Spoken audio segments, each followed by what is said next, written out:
السلام علیکم کلاس. آج ہمارا اکنامکس سیکنڈ ایئر کا 4th لیکچر ہے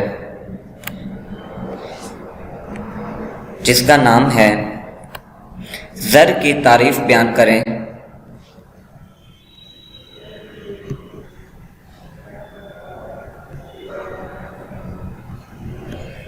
زر کی تعریف بیان کریں اور اس کے فرائض بیان کریں. سب سے پہلے میں بات کرتا ہوں زر یعنی کہ پیسہ، روپیہ اور منی، جسے انگلش میں کہا جاتا ہے منی. زر ہر ملک کی اپنی اپنی ایک کرنسی ہے، جیسے کہ پاکستان کی روپیہ، سعودی عرب کا ریال اور امریکہ کا ڈالر. مختلف ممالک میں اس کے مختلف نام ہیں، وہ ان کی کرنسی کا نام ہے. تو سب سے پہلے میں زر کی تعریف بیان کرتا چلوں کہ زر یعنی کہ پیسہ صرف وہی چیز ہے جسے اعلیٰ مبادلہ کی حیثیت سے مقبولیت عام حاصل ہو. یعنی کہ ایک وہ پیسہ جو ہے وہ ایک آلہ ہے، وہ ایک انسٹرومنٹ ہے مبادلے کے لیے، کسی چیزوں کو تبادلے کے لیے وہ ایک آلہ ہے بڑا، جو اور اسے عام مقبولیت حاصل ہوتی ہے. یعنی کہ وہ پورے ملک میں وہ عام ہوتا ہے، ہر بندہ اسے تسلیم کرتا ہے اور ہر بندہ اسے لینے سے انکار نہیں کر سکتا. زر کی تعریف اس طرح سے بھی کی ہے کہ زر سے مراد اشیاء و خدمات کے عوض ادائیگی کرنے اور قرضوں کی واپسی کے لیے کوئی عمومی طور پر قابل قبول ذریعہ ہوتا ہے. یعنی کہ زر ایک ایسی چیز ہے جس کے بدلے میں آپ اشیاء خرید سکتے ہیں اور خدمات خرید سکتے ہیں. جیسا کہ اشیاء ہیں آٹا، گھی، چینی، چاول، کپڑے، دالیں، آپ کے اے سی، ریفریجریٹر، پنکھے، ضروریات زندگی کی جتنی بھی چیزیں ہیں، آپ کو وہ حاصل کرنے کے لیے پیسے کی ضرورت ہوتی ہے. آپ پیسہ دیتے ہیں اور وہ چیز خرید لیتے ہیں. اس کے بعد ہے خدمات. خدمات سے ڈاکٹر، وکیل، انجینئر، ٹیچر اور بھی جتنی خدمات ہیں، ان سب کو حاصل کرنے کے لیے آپ کو صرف پیسے دینے پڑتے ہیں. آپ پیسے دے دیتے ہیں اور وہ خدمات لے لیتے ہیں. آپ پیسے دے دیتے ہیں، وہ اشیاء حاصل کر لیتے ہیں. اور اس کے ساتھ زر کی ایک اور فرض کہ وہ قرضوں کی واپسی کے لیے ایک قابل قبول ذریعہ ہوتا ہے. آپ کسی سے کوئی چیز لیتے ہیں ادھار پر تو اسے واپس دینے کے لیے پیسے ہی ہیں. قرض کے طور پر قرض لیا، آپ اسے واپسی پیسے دیتے ہیں. حالانکہ اس سے پہلے پیسہ انٹروڈیوس ہونے سے پہلے تبادلہ کے دور میں ایسا نہیں تھا. اس وقت چیزوں کے بدلے میں چیزیں دی جاتی تھیں. لیکن آج کے دور میں اگر آپ نے کسی سے کوئی چیز لی ہے اور اسے آپ نے واپسی دینی ہے تو اس کے بدلے میں آپ اسے پیسہ دے دیتے ہیں، مستقبل میں اسے پیسہ دینے کا وعدہ کرتے ہیں. تو زر ایک ایسی چیز ہے جو اشیاء بھی خرید کر دیتی ہے، آپ کو خدمات بھی خرید کر دیتی ہے، اور قرضوں کی واپسی کے لیے یہ ایک عام ذریعہ ہے پڑا. اب بات ہے اس کے فرائض کی. موجودہ دور میں مندرجہ ذیل فرائض سر انجام دیتا ہے زر. وہ کیا ہے؟ سب سے پہلی بات ہے اعلیٰ مبادلہ کے. اعلیٰ مبادلہ، وہ اعلیٰ مبادلہ یعنی کہ چیزوں کے تبادلے کے لیے سب سے بڑی اہم چیز ہے اور بڑی اعلیٰ چیز ہے. جیسے کہ اس کی ڈیفینیشن ہے کہ زر کا سب سے پہلا کام یہ ہے کہ وہ بطور ایک اعلیٰ مبادلہ کے لوگوں میں گردش کرے. یعنی اشیاء و خدمات کے تبادلے کے لیے بطور ایک دوسرے ایک تبادلہ کے لیے ایک پیشے کا کام کرے، لوگ اسے لینے دینے کے لیے قبول کریں. آج کے زمانے میں دنیا بھر کی اشیاء و خدمات زر کی مدد سے خرید و فروخت کی جاتی ہیں.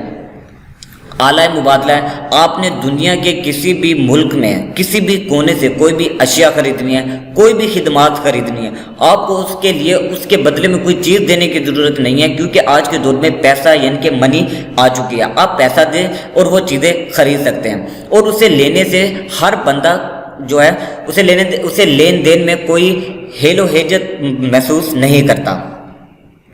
اب اس کے بعد بات ہے مشترک معیار قدر.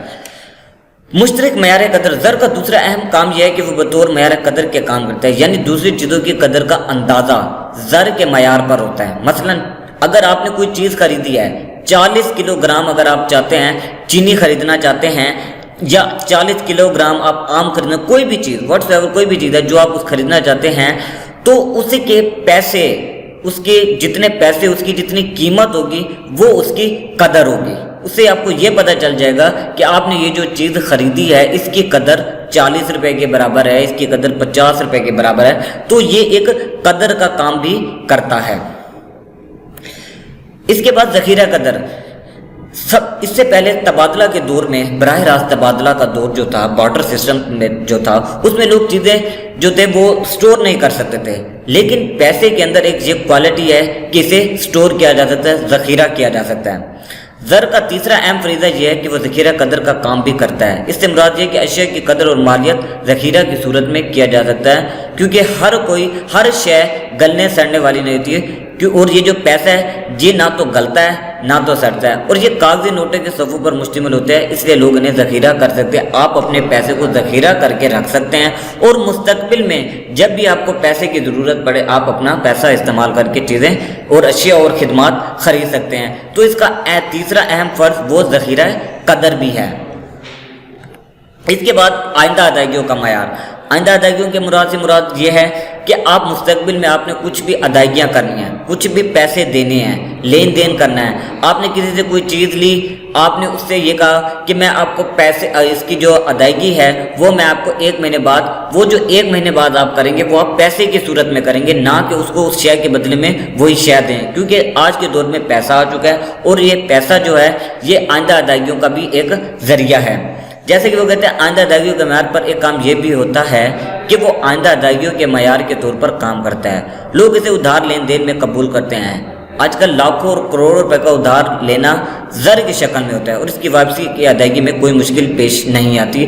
جب آپ نے کسی بندے سے کوئی پیسے ادھار لیے تو واپسی بھی آپ اسے پیسے دیں گے، لیکن اس سے پہلے تبادلہ کے دور میں ایسا نہیں تھا۔ اس وقت جو چیز لی جاتی تھی اس وقت اس کے ادائیگی میں دوبارہ وہی چیز دی جاتی تھی، کیونکہ اس وقت پیسہ نہیں تھا۔ لیکن اب ایک سہولت آ چکی ہے کہ کوئی بھی چیز آپ خریدتے ہیں، آپ نے موبائل فون خریدا، آپ نے کمپیوٹر خریدا، آپ نے کپڑے خریدے، اور آپ نے مستقبل میں اگر اس کی ادائیگی کرنی ہے تو ضروری نہیں ہے کہ آپ نے اگر کسی سے کپڑے لیے ہیں تو اس کو واپسی ویسے ہی کپڑے دینے ہیں، نہیں، اس کے بدلے میں اسے اس کی پیمنٹ کرنے کے لیے پیسہ آ چکا ہے، زر یعنی کہ منی آ چکی ہے۔ آپ مستقبل میں کیا کرتے ہیں؟ پیسہ دے دیتے ہیں۔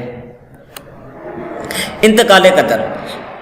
براہ راست تبادلہ کے دور میں کیا تھا؟ چیزوں کو انتقال نہیں کیا جا سکتا۔ سب سے پہلے میں بات کرتا ہوں انتقال کے۔ انتقال کا مطلب ہے کسی شے کا ایک جگہ سے دوسری جگہ منتقل کرنا۔ پہلے ایسا پاسبل نہیں تھا، پہلے ایسا ممکن نہیں تھا کہ کوئی چیز ایک جگہ پر بیچ کر دوسری جگہ پر کیسی لی جائے، کس طرح سے لی جائے، اور کسی کو بیچی جائے تو کیسے بیچی جائے۔ لیکن پیسے نے یہ ایک سہولت پیدا کر دی ہے کہ آپ اپنے شہر میں جہاں پر آپ رہتے وہاں پر آپ اپنا گھر بیچ کر وہاں سے پیسے لے کر کسی دوسرے شہر میں اسی پیسے سے دوسرا گھر خرید سکتے ہیں۔ یہ بھی اس کی ایک کوالٹی ہے، پیسے کی اس کا ایک فرد ہے۔ وہ کہتے ہیں انتقال قدر زمین، مکان، جائیداد وغیرہ کو غیر منقولہ جائیداد تصور کیا جاتا ہے، کیونکہ وہ ایک جگہ سے دوسری جگہ منتقل نہیں ہو سکتے۔ لیکن زر نے اس مشکل کو بھی دور کر دیا ہے، کیونکہ لوگ اپنی جائیداد کو ایک جگہ فروخت کرتے ہیں اور اس کے بدلے زر حاصل کرتے ہیں، اور زر کی بدولت دوسری جگہ وہ اپنی مرضی کے مکان یا کوئی جائیداد وغیرہ خریدنا چاہتے ہیں تو وہ خرید سکتے ہیں۔ آپ نے اپنے شہر میں اپنا مکان، اپنی دکان، کوئی بھی چیز ہے وہ بیچی، اس کے بدلے میں اتنے پیسے لیے، اتنے پیسے سے لے کر آپ نے شہر سے باہر گئے، لاہور گئے، اسلام آباد گئے، کراچی گئے، جہاں بھی آپ گئے انہی پیسے سے دوبارہ وہی پراپرٹی اسی طرح کی خرید لی۔ تو یہ بھی اس کا ایک اہم فرق اور ایک اس کا فائدہ ہے پیسے کا۔ اس کے بعد میں بات کرتا ہوں سرکاری ادائیگیوں کا۔ سرکاری ادائیگیاں جتنی بھی ہیں وہ بھی آج کل پیسے میں کی جاتی ہیں۔ آپ نے ایگزام دینے ہیں، ایگزامینیشن فیس دینی ہے تو وہ بھی آپ پیسے دیں گے، آپ نے انکم ٹیکس دینا ہے تو وہ بھی آپ پیسے کی صورت میں دیں گے، آپ ایکسائز ڈیوٹی دینی ہے وہ بھی آپ پیسے کی صورت میں، اور یہ ساری کی ساری کیا ہے؟ بینکوں میں جمع کروائی جاتی ہیں۔ وہ کہتے ہیں سرکاری ادائیگی، حکومت کی تمام ادائیگی اور وصولیاں بھی سرکاری ادائیگیاں زر کی بدولت ہوتی ہیں۔